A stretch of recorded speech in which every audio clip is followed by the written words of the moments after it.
அருள்பெரும் ஜோதி. இன்னைக்கு பார்க்க போற ப்ராடக்ட் எஸ்எஸ்எம்ல பார்த்தீங்கன்னா, தேன். தேன் வந்து அத்தன பேர் வீட்லயுமே இருக்கணுங்க. ஏன் தெரியுமா? சில பேருக்கு வெயிட் ரெட்யூஸ் ஆகணுமா? தேன் யூஸ் பண்ணலாம். இன்க்ரீஸ் ஆகணுமா? தேன் யூஸ் பண்ணலாம். குழந்தைங்களுக்கு உடம்பு சரியில்லையா? தேன் யூஸ் பண்ணலாம். ரொம்ப நமக்கே வந்து சளி, இருமல் அதிகமா இருக்கா? தேன் யூஸ் பண்ணலாம். நம்ம ஸ்கின்ல எதனா ப்ராப்ளமா? தேன் யூஸ் பண்ணலாம். தேன் மாதிரியான ஒரு நேச்சுரலான ஒரு ரெமெடி வந்து வேற எதுவுமே கிடையாதுங்க. ஸோ தேன்ல வந்து அவ்ளோ ஒரு பெனிஃபிட்ஸ் இருக்கு. ஆக்சுவலி இதில நான் போட்டிருக்க மாரியே ஹனி வந்து ஃபில்டு வித் சர்ப்ரைஸ் தாங்க. அதில எப்படிதான் அவ்ளோ ஒரு விஷயம் இருக்குன்னு தெரியாது.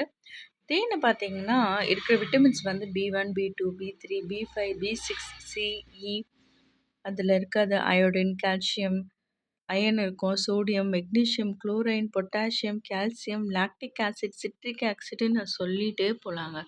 தேன்ல அவ்ளோ ஒரு நல்ல நல்ல குணங்கள் இருக்கு. அண்ட் இது அது மட்டும் இல்லங்க. சில பேருக்கு இதயம் வந்து ரொம்ப பலவீனமா இருக்குன்னு சொல்லுவாங்க. அவங்கலாம் கூட இந்த தேன் யூஸ் பண்ணலாம். டயபெட்டிஸ் பேஷண்ட்ஸ் கூட நாங்க தேன் யூஸ் பண்ணலாமாங்கன்னுவாங்க. தேன் எதுவுமே பண்ணாதுங்க. தேன் வந்து இந்த கல்லீரல் செயல்பாட்டு சில பேருக்கு இந்த குடல் சம்மந்தப்பட்ட பிரச்சனை, கிட்னிக்கு கூடங்க நீங்க எந்த ஒரு மருந்து சாப்பிட்றீங்க, எல்லாத்துக்குமே தேன் யூஸ் பண்ணலாங்க. தேன் மாதிரியான ஒரு நேச்சுரல் ரெமெடி வேற எதுவுமே கிடையாது. அண்ட் நான் முக்கியமா ஒரு பாயிண்ட் சொல்லணும்னா, தேனு கூட நாங்க சுத்தி பண்ணி தாங்க சேல்ஸ் பண்றோம்.